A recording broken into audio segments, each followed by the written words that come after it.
What one who's supposed to protect you is the first to put you in handcuffs? That question echoed in Deja Harrison's mind as the cold metal dug into her wrists. Deja, an experienced Black EMT in Maplewood, New Jersey, had rushed to help a dying woman. But instead, she found herself on the ground, handcuffed by a man in uniform. It started like any other emergency call, an elderly woman having trouble breathing. Deja got there fast, grabbed her medical bag, and was brought inside by a panicked woman. The house was small, the hallway narrow, and at the end of it, someone clinging to life. Deja did what she always did: check, treat, stabilize. But something about the room felt off. It was too quiet. The air felt tense. She sensed someone watching her. Then the door slammed open. "What are you doing in here?" yelled a man in a police uniform. "Officer Luke Bell." "I'm the EMT," she answered, staying focused. "She needs oxygen now." But Bell didn't trust her. His tone was sharp. "Step away from her." "I'm not leaving." "I'm trying to save her," she said. But he didn't care. He grabbed her arm, shoved her down, and cuffed her like a criminal. "Let me go," Deja shouted. "She's dying." Then a weak voice cut through the chaos. "Stop." The old woman, pale and shaking, stood in the hallway. "She was helping me," she said. "She saved my life." Officer Bell's face went pale. Then the other woman, the one who had let Deja in, spoke firmly. "Erica, she's my wife," she said, "and you just arrested her EMT." Deja trembled, shocked. "You didn't even check who I was." Erica put a hand on Deja's shoulder. "This wasn't just a mistake," she said. "There's something you need to know." Deja's eyes narrowed. "What do you mean?" Erica looked nervous. "You were set up," she said. "My husband, he's part of something much bigger. He's with a group that's been forcing Black families out of this neighborhood. They're using police to scare them, evict them, ruin their names." Deja's stomach turned. "That's why he arrested me? To build a case against me?" Erica nodded. "They've done it to others. You're just next on the list." Officer Bell stepped toward them. "Erica, stop talking." "No, Luke, I know everything," she said. "I've seen the money, the secret meetings with developers." Deja stood frozen. "Developers?" Erica nodded. "Gentrification. They want to take over this area. They're paying police to clear the way." Suddenly, the door burst open again. Officers in tactical gear stormed in. One of them grabbed Deja. "You're coming with us." "Let her go," a firm voice said. It was Danielle Graves, Deja's lawyer, tall, confident, and backed by 2 federal agents. "Back off. This is now a federal matter." The officers stopped. Danielle stared them down. "We've been investigating all of this.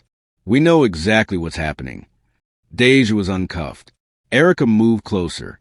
"Luke lied to me for months, but I'm done being silent." Luke's voice cracked. "I didn't mean for it to go this far. I was just following orders." "You chose those orders," Erica snapped. "And people are suffering because of it." Then the atmosphere shifted. A man walked in, tall, smug, wearing an expensive suit. Kenneth West, the developer. "I'm afraid you're too late," he said with a smirk. "You've already lost." Danielle didn't flinch. "We have everything: bank records, emails, tap calls. You're finished." Kenneth chuckled. "You really think this stops with me? You don't know how deep this goes." Outside, the noise grew louder. Helicopters, dozens of cars, FBI, internal affairs, even reporters were arriving. Inside, Deja stood firm, heart pounding. "So what now?" Kenneth looked calm. "Now you see what happens when you challenge real power." Suddenly, Danielle's phone buzzed. Her face turned serious. "What is it?" Deja asked. Danielle's voice lowered. "They knew we were coming. There's been a leak." An agent yelled. "We've got movement north side. They're trying to erase the servers." Kenneth smiled. Deja turned to Erica. "Is there a backup?" Erica hesitated. "Maybe, but it's not here. It's in a storage unit, Old Pine Avenue, Unit 43. Danielle nodded. "We need to move, But we're not safe anymore. Deja whispered. If they knew we were coming, we're all targets now. Kenneth leaned back, still relaxed. You're way out of your league. Danielle stared him down. And you're about to lose everything. Outside, gunshots rang out. The real fight was just beginning. Danielle stepped forward, her voice steady. Stop. You have no authority to arrest anyone here. This is a federal investigation. Stand down. The lead officer, tall, muscular, and cold, stood still. Miss Graves, he said, we've been ordered to detain everyone, including you. Danielle stood tall. By who? The officer said nothing. Instead of answering, Marcus gave a small hand signal. The officers moved like chess pieces, spreading out and forming a wall of intimidation. Their guns stayed in their holsters, but the threat was obvious. Deja's heart pounded. There were more of them than she had realized. Erica, shaking but determined, stepped up beside her. We're not leaving, she said firmly. You can't shut us up. We have everything recorded. Danielle nodded. We're not afraid. This ends tonight. Kenneth Langston, standing behind a line of officers, gave a mocking smile. You really think some shaky video and angry chants are enough to take down my empire? You don't have an empire, Deja said through clenched teeth. You have a pile of lies, held together with fear and greed. But now everyone sees you. You're just another angry girl, Kenneth snapped. Another name no one will remember. No, Deja replied, stepping forward with strength in her voice. They'll remember me as the girl who fought back. Suddenly, the front doors flew open again, not with police, but with people. A crowd of protesters rushed in, chanting together, Justice for Deja, justice for all. Their voices echoed off the walls. Homemade signs rose in the air. Some people were live-streaming. Others simply stood side by side in support. Kenneth's smug grin faded. Danielle turned to him. You hear that? That's the sound of truth rising. Your time is up. Before Kenneth could speak, a back office door creaked open. A tall man in a tailored gray suit stepped into the room. The energy shifted. Everything went quiet. Danielle's body tensed. Marcus Rayfield, she said coldly. Deja's breath caught. Rayfield was the city's top prosecutor, the one who had made cases disappear, the one who protected men like Kenneth. You should have stayed silent, Marcus said calmly. Now you force my hand. You're not untouchable anymore, Danielle replied. Marcus's voice stayed steady. You think these people care about the truth? He asked, motioning toward the crowd. They'll go home. They always do. Erica stepped forward. You signed eviction orders. We have the proof. Danielle added, we have all the files, every payment, every transfer, every illegal deal. Marcus looked at Kenneth. End this. Kenneth gave a nod.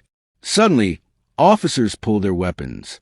Get down, Danielle shouted, shielding Deja and Erica. Everything exploded into chaos. Protesters screamed. Cell phones rose into the air, recording everything. The officers stepped closer. Then a loud crash. The front doors were blown open as FBI agents charged in with weapons drawn. FBI, drop your weapons now. Panic swept the room. The corrupt officers froze. Lights flashed. People shouted. It was a storm of noise and confusion. An agent stepped forward, locking eyes with Marcus. Marcus Rayfield, you are under arrest for conspiracy, fraud, racketeering, and obstruction of justice. Marcus stared in shock. No, this can't be happening. Oh, it's happening, the agent said firmly. We have everything. You've been exposed. Kenneth turned pale. You said we were protected, he whispered. We were, Marcus said bitterly, until they found the backups. Danielle pulled out her phone, holding it up. Every file you tried to erase, we made copies. Marcus looked around the room, his power gone. FBI agents surrounded Kenneth and Marcus. Both were handcuffed. One by one, the corrupt officers dropped their weapons. Outside, cheers broke out from the crowd. Deja stood frozen, her body shaking. But for the first time in months, she felt like she could finally breathe. Erica wrapped her in a tight hug. You did it. But then a loud bang. Glass shattered. A canister rolled across the floor, spewing thick smoke. Tear gas, someone yelled. Everyone dropped to the floor. The room filled with choking fumes. Screams echoed. Danielle tried to reach Deja, but the smoke was too thick. Deja, stay low. Footsteps thundered across the floor. Then a harsh voice hissed. Get the girl. Now. Rough hands grabbed Deja. She kicked and coughed violently. No, she screamed. And then everything went dark. The media exploded. Footage from inside the room went viral. Hashtags spread like wildfire across the internet. People around the world demanded answers. The mayor gave a formal apology. Kenneth Langston and Marcus Rayfield were denied bail. The court fast-tracked their trials due to the overwhelming evidence. But Deja was still missing. Outside City Hall, Danielle stood in front of a wall of reporters. This isn't over, she said firmly. We brought down the corruption, but now we have to bring Deja home. Beside her, Erica held up a photo of Deja. She exposed everything, she said. Don't let her story fade away. The FBI launched a national search. Activists organized marches and vigils. Celebrities posted messages calling for justice. One thing was clear. They tried to silence the truth. But all they did was make it louder.